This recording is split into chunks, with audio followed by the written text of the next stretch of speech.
Hello everyone, this is Swati, your English educator from Magnet Brains. Welcome back.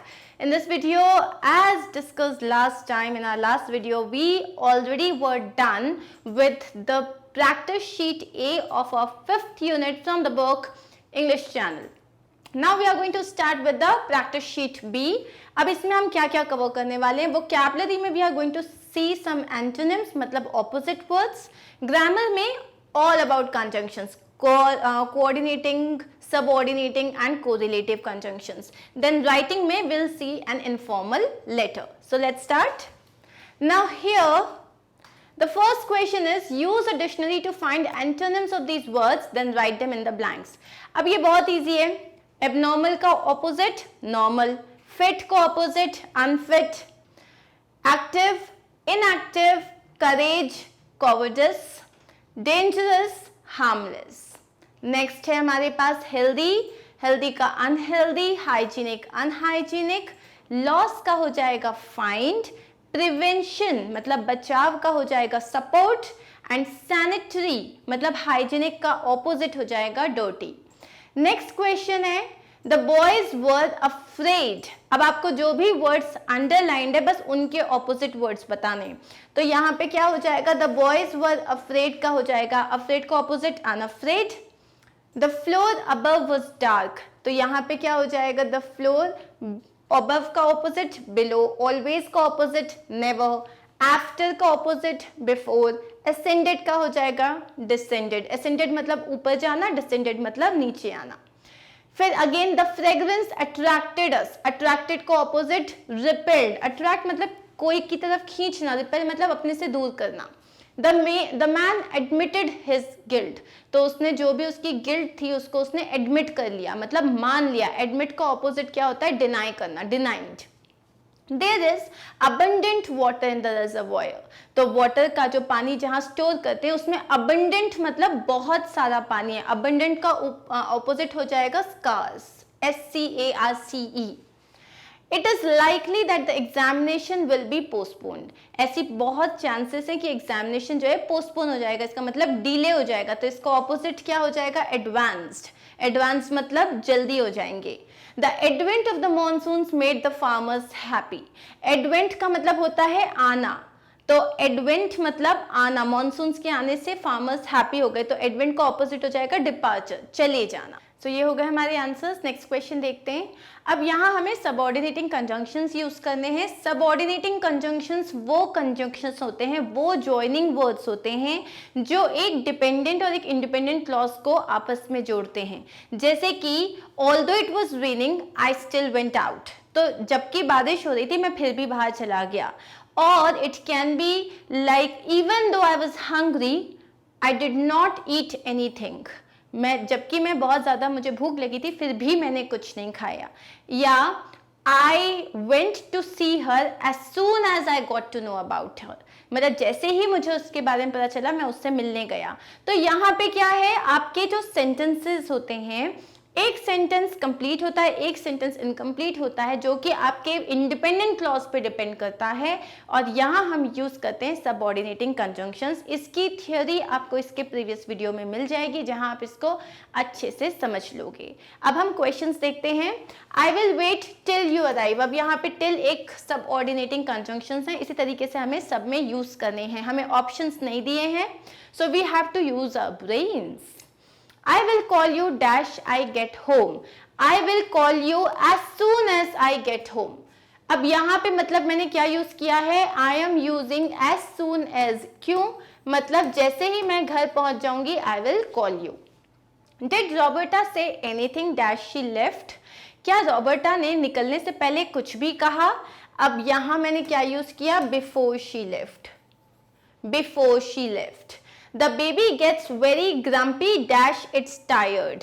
Baby जो है वो बहुत grumpy हो जाती है मतलब बहुत चिड़चिड़ी हो जाती है when it is tired मतलब जब उसे भूख लग रही होती है या वो थकी हुई होती है. अब ये हैं हमारे आंसर्स. नेक्स्ट है पीट didn't go to work yesterday dash he was ill. पीट जो है वो कल काम पे नहीं गया था, ऑफिस नहीं गया था क्योंकि उसकी तबीयत खराब थी. अब यहाँ पे तुम क्या यूज कर सकते हो because he was ill.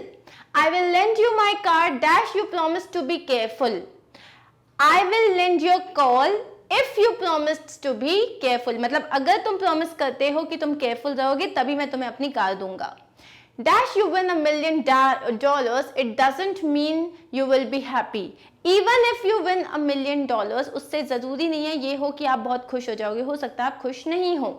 Wake me before the sun rises tomorrow. Wake up before the sun rises tomorrow. We have an early morning flight. तो कल सूरज उगने से पहले ही उग जाना, मतलब जग जाना, क्योंकि हमारी अर्ली मॉर्निंग फ्लाइट है. ये हो गए आपके आंसर्स. क्लियर? नेक्स्ट क्वेश्चन है. अब आपको यहाँ पे 2 सेंटेंसेस दिए हैं. अब आपको इसमें कोऑर्डिनेटिंग कंजंक्शंस यूज करने हैं. जो बेसिक कोऑर्डिनेटिंग कंजंक्शंस होते हैं वो होते हैं हमारे फैन बॉयज.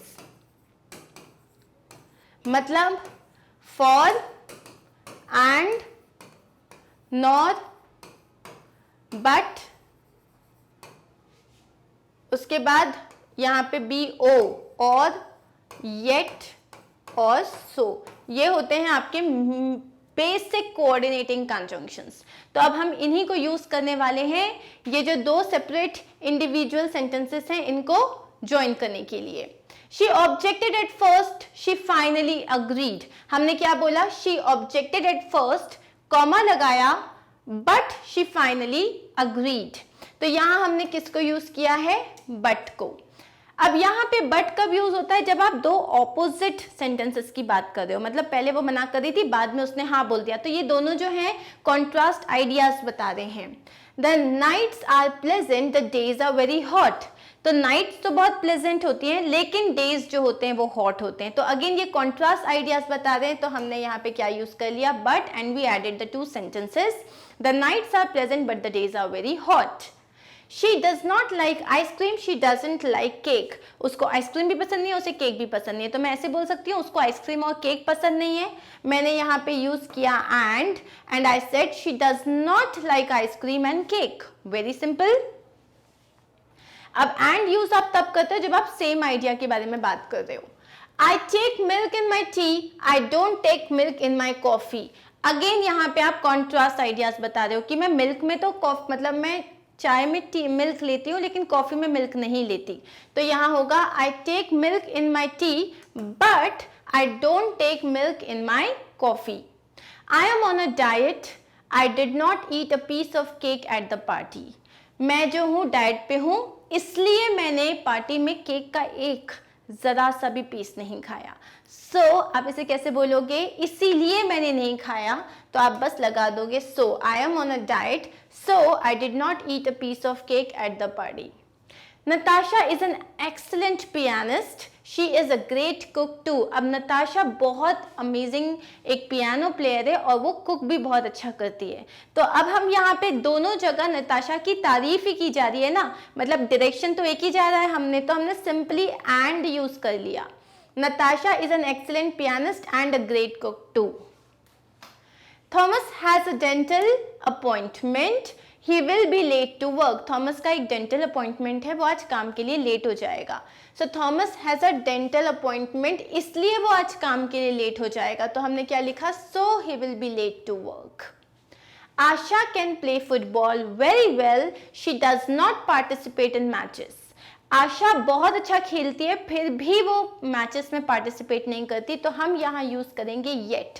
येट का मतलब क्या है कि वो कॉन्ट्रास्ट आइडिया नहीं है, मतलब वो बहुत अच्छा खेलती है उसके बावजूद फिर भी, ये होता है येट का मतलब. क्लियर? अब आपको यहाँ पे कोरिलेटिव कंजंक्शंस यूज करने हैं. कोरिलेटिव कंजंक्शन मतलब जो पेयर्ड कंजंक्शंस होते हैं जैसे either or, neither nor, not only but also, and you know. So यहाँ पे जैसे ईदर और, वेदर और, उसके बाद rather than, no sooner than, ये सारे आपके जो पेयर में होते हैं इन्हें हम बोलते हैं correlative conjunctions. I plan to go on a holiday dash in June dash in July. या तो जून में या तो जुलाई में. तो आपका वेदर इफ नहीं आएगा, क्या आएगा? ईदर इन जून और इन जुलाई.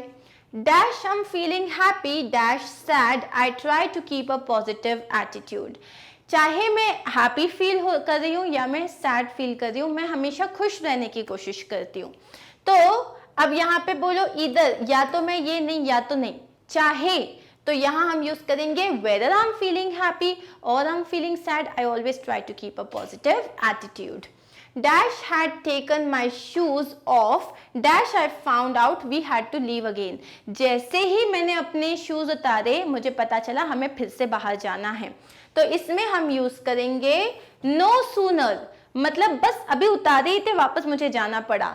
No sooner had I taken my shoes off then I found out we had to leave again. ये हो गए आपके answers. Dark chocolate is dash delicious dash healthy. अब डार्क चॉकलेट जो होती है वो सिर्फ डिलीशियस नहीं होती, वो हेल्दी भी होती है. तो ये हो गया आंसर, जस्ट सो नहीं आएगा. It's dash going to rain dash snow tonight. तो क्या होगा, ना आज बारिश होने वाली है ना आज बर्फ गिरने वाली है. तो it's neither going to rain nor snow tonight. देखो अगर तुम एज इफ बोलोगे it's as going to rain if snow tonight, बिल्कुल सूट ही नहीं कर रहा, right. Savoury flavours are dash sweet dash so. जो सेवरी फ्लेवर्स होते हैं वो दोनों होते हैं, स्वीट एंड सार दोनों होते हैं. So savoury flavours are both sweet and sour. Sour, ये हो गए हमारे आंसर्स. अब आते हैं हम टाइम टू राइट पे. आपका जो कजन है वो एक बोर्डिंग स्कूल में है और उसको टाइफाइड हो गया है. अब आप उसको एक लेटर लिख रहे हो, पूछ रहे हो उससे कि उसकी तबीयत कैसी है नॉल, प्लस आप उससे कुछ ऐसी इंफॉर्मेशन शेयर करो जिससे वो थोड़ा खुश हो जाए. उसको पॉजिटिव करना है आपको, उसको बताना है कुछ, may be you can give him a few tips जिससे उसकी तबीयत ठीक हो जाए. और लास्ट में कोई भी उसमें जो कोऑर्डिनेटिंग कंजंक्शन यूज किया है उसे आपको हाईलाइट करना है. ये रहा हमारा letter.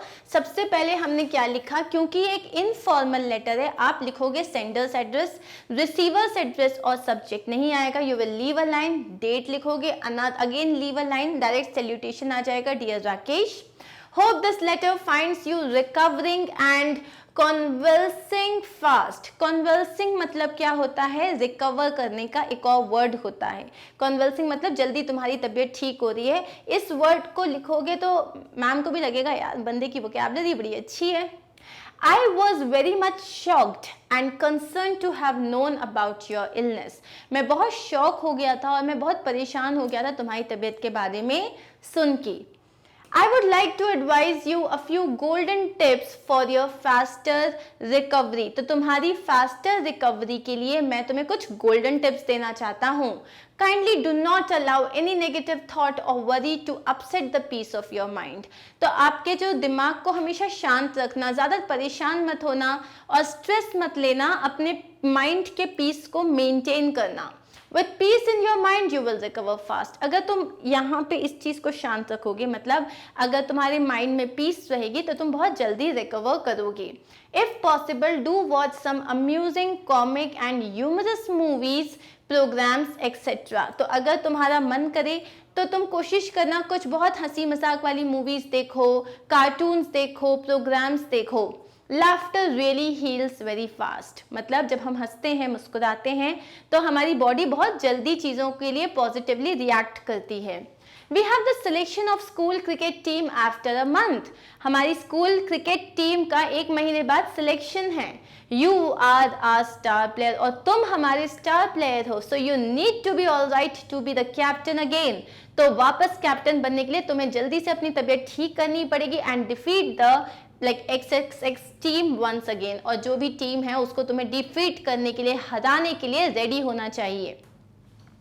Regularly pray to God almighty for his blessings. तो भगवान से कंटिन्यूसली प्रे करो उनकी ब्लेसिंग्स के लिए. I am always praying for your speedy recovery. मैं कंटिन्यूसली तुम्हारी स्पीडी रिकवरी के लिए प्रे कर रहा हूँ. Don't worry about your studies. अपनी पढ़ाई को लेकर चिंता मत करना. You will cover them. तुम कवर कर लोगे. I will come to see you soon. मैं बहुत जल्दी तुमसे मिलने आऊँगा. I wish you a very speedy recovery. मैं तुम्हें एक बहुत स्पीडी रिकवरी विश करता हूँ. Give my regards to uncle and aunt. अपने पापा मम्मा को मेरे रिगार्ड्स देना. Yours lovingly Abhishek. That's it. Very simple letter. अब यहाँ हमें क्या क्या बोला था, दो चीजें बोली थी कि उसे कुछ पॉजिटिव चीजें बताओ, तो हमने बता दिया कि किस तरीके से वो नेगेटिव थॉट्स को हटा सकता है, कुछ इंटरेस्टिंग गेम्स देख सकता है, मूवीज देख सकता है, ह्यूमरस कॉमिक मूवीज देख सकता है। ऑल्सो उसे मोटिवेट करना था, तो हमने स्कूल क्रिकेट टीम की बात करी कि भैया सिलेक्शंस होने वाले हैं, so you should prepare yourself. That's it. अब हमारे पास रीड एंड आंसर, मतलब यहाँ पे एक कॉम्प्रिहेंशन है। A visit to Haldi Ghati, इस पे बेस्ड आपके पास क्वेश्चंस हैं, तो हम ये भी देख लेते हैं। From mount Abu we drove towards the home of the famous Mewari warrior and king Maharana Pratap. तो अब यहाँ पे जो नरेट कर रहा है उसने बोला कि माउंट अबू से हम लोग कहाँ गए, चित्तौड़ की तरफ गए। This place is Haldi Ghati की तरफ गए, where the Rana fought the final battle of his life with राजा मान सिंह द मुगल लीडर। तो यहाँ पे राणा जो आपके महाराणा प्रताप थे, उन्होंने अपनी लाइफ का आखिरी बैटल जो था वो यहाँ पे लड़ा था हल्दी घाटी में। किसके अगेंस्ट में? राजा मान सिंह, जो कि एक मुगल लीडर थे। The name Haldi Ghati is believed to have originated from the turmeric colored yellow soil of the area। तो अब वो क्या बोल रहे हैं नरेटर कि शायद इसका नाम हल्दी घाटी इसलिए रखा गया है क्योंकि यहाँ की जो जमीन है उसमें जो मिट्टी है वो बहुत ही येलो कलर की है। A local teacher who belongs to the town of Haldi Ghati has created a museum exclusively on the Battle of Haldi Ghati। तो यहाँ की एक लोकल टीचर है जिन्होंने एक म्यूजियम क्रिएट किया है जिसमें specially battle of Haldi Ghati से रिलेटेड सारी इंफॉर्मेशन है। Maharana Pratap was the only Rajput prince who did not accept the supremacy of Akbar। Maharana Pratap वो सिर्फ एक ही राजपूत प्रिंस थे जिन्होंने अकबर की सुप्रीमेसी, मतलब अकबर को अपना किंग मानने से मना कर दिया था। Akbar had occupied Maharana Pratap Singh home town Chittor. Akbar ने महाराणा प्रताप का जो होम टाउन था चित्तौड़, उन्होंने उसको अपने कब्जे में ले लिया था। The Maharana spent his lifetime battling for his hometown while he himself remained a fugitive। So Maharana Pratap ने पूरी जिंदगी सिर्फ लड़े हैं वो, ताकि वो उनको जो है फ्रीडम मिल जाए, उनका जो चित्तौड़ है उन्हें वो वापस मिल जाए, और वो खुद जो है छुप के रहते थे। This story and the final battle which changed his life are etched in pictures inside the museum। This story, ये जो पूरी स्टोरी है और जो ये final battle of Haldi Ghati था, ये पूरा जो है म्यूजियम में पिक्चर्स के फॉर्म में दर्शाया गया है। Some 500 meters away, as per local belief, is the tomb of Chetak. So यहाँ से 500 मीटर दूर जो है चेतक का भी जो है एक स्टेच्यू है, एक टूम है। Rana Pratap horse famed for his loyalty. Chetak कौन था? राणा प्रताप का घोड़ा था जो अपनी ब्रेवरी और लॉयल्टी के लिए जाना जाता था। It is also believe that this monument was built by the Maharana himself. और ये भी कहा जाता है कि ये जो मॉन्यूमेंट है ये पूरा महाराणा प्रताप ने ही बनवाया था। Legend has it that when the Maharana got hurt in the battle of Haldi Ghati, it was Chetak who carried him out of the battle। तो legends मतलब जो स्टोरी टेलर्स हैं वो बताते हैं कि जब हल्दी घाटी का जो बैटल हो रहा था और महाराणा प्रताप घायल हो गए थे, तब चेतक उनको लेके वहां से भाग गया था, उन्होंने कैरी करके उसको वहां से भाग गया था। This valiant horse galloped away from the battlefield with the enemy in hot pursuit। तो ये महाराणा प्रताप घायल होकर उसके ऊपर बेहोश हो गए। ये वैलियंट मतलब ये जो ब्रेव हॉर्स था वो उसने, जबकि उसके पीछे पूरी आर्मी लगी हुई थी, उसके बाद भी वो उनको वहां से लेके निकल गया। Chetak did not hesitate to jump a nearly 7 metre long channel filled with swirling waters to save his master। तो यहाँ पे एक 7 मीटर लॉन्ग एक बहुत बड़ा पानी का चैनल था जिसमें एकदम जोर से पानी बह रहा था, वो उसको भी कूद के वहां से चला गया। The enemy could not follow them। और जैसे ही वो जंप किया बाकी के लोग जो थे वो फॉलो नहीं कर पाए, और इस तरीके से उन्होंने राणा को की जिंदगी जो थी वो चेतक ने बचा ली थी। अब ये स्टोरी के बेस पे हमारे पास कुछ क्वेश्चंस हैं। Why is the place known as Haldi Ghati? The place is known as Haldi Ghati because it is believed to have originated from the turmeric colored yellow soil of the area। या आप ये सकते हो because the soil of the area is yellow in color। Simple। What can one see during a visit to the museum of Haldi Ghati? तो जब आप हल्दी घाटी के museum में जाते हो तो वहां पे आप क्या देखते हो? One can see pictures of final battle between Maharana Pratap and Akbar, local handicrafts like Rajasthani dolls and block print bed sheets. Block है ये, ब्लैक नहीं, ब्लॉक प्रिंट बेड शीट्स. मतलब अगर आप उस म्यूजियम में जाओगे तो हल्दी घाटी के जो वॉर से रिलेटेड बहुत सारी पिक्चर्स आपको वहाँ देखने को मिलेगी. प्लस जो राजस्थानी जो कठपुतलियाँ होती हैं, जो डॉल्स होती हैं, वो हैं वहाँ पे. और जो ब्लॉक प्रिंट, जो वहाँ का एक बहुत फेमस आर्ट है, वो उसकी साड़ियाँ होती है, उसकी बेड शीट्स होती है, वो भी आपको देखने को मिलेगा. Next is, how is Chetak believed to have shown his loyalty to Maharana Pratap? मतलब चेतक ने किस तरीके से अपनी लॉयल्टी दिखाई अपने मास्टर महाराणा प्रताप के लिए. Okay, so when the Maharana got hurt, let's make this capital. When the Maharana got hurt in the battle of Haldi Ghati, it was Chetak who carried him out of the battle. तो जब Maharana Pratap hurt हो गए तो चेतक उनको वहां से लेके गया. This valiant horse galloped away from the battlefield with the enemy in hot pursuit. Chetak did not hesitate to jump a nearly 7-meter long channel filled with swirling waters to save his master. The enemy could not follow them and this saved the life of the brave Rana. तो ये पूरा का पूरा हमने कहाँ से ले लिया? जो हमारा लास्ट पैराग्राफ है वहां से ले लिया था हमने ये पूरा. और ये जो है आपको ऐसे का ऐसा लिखना है, मतलब कि किस तरीके से चेतक ने महाराणा प्रताप की जान बचाई. नेक्स्ट क्वेश्चन क्या है? पैसेज में ऐसे वर्ड्स ढूंढो जो इन वर्ड्स के मीनिंग के साथ जाते हैं. तो ब्रेव के लिए हो जाएगा valiant, going round and round का हो जाएगा स्वर्लिंग, कार्व्ड का हो जाएगा एज्ड और बाउंड्री का हो जाएगा perimeter.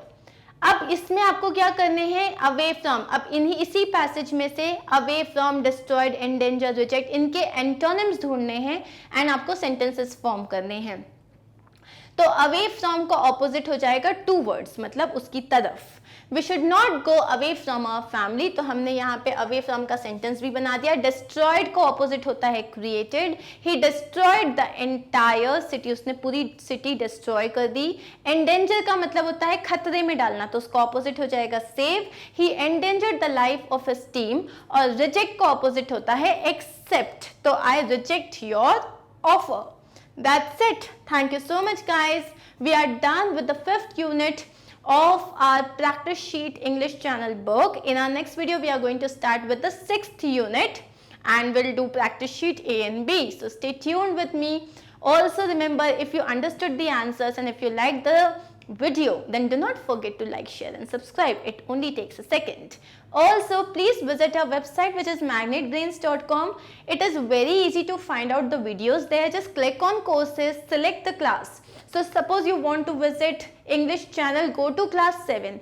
All these subjects of class 7th will appear right in front of you. Select on English channel practice sheet if you want to do. Select the topic that you want to understand and then video will start. That's it. Thank you so much. I'll see you soon in my next video. Bye-bye.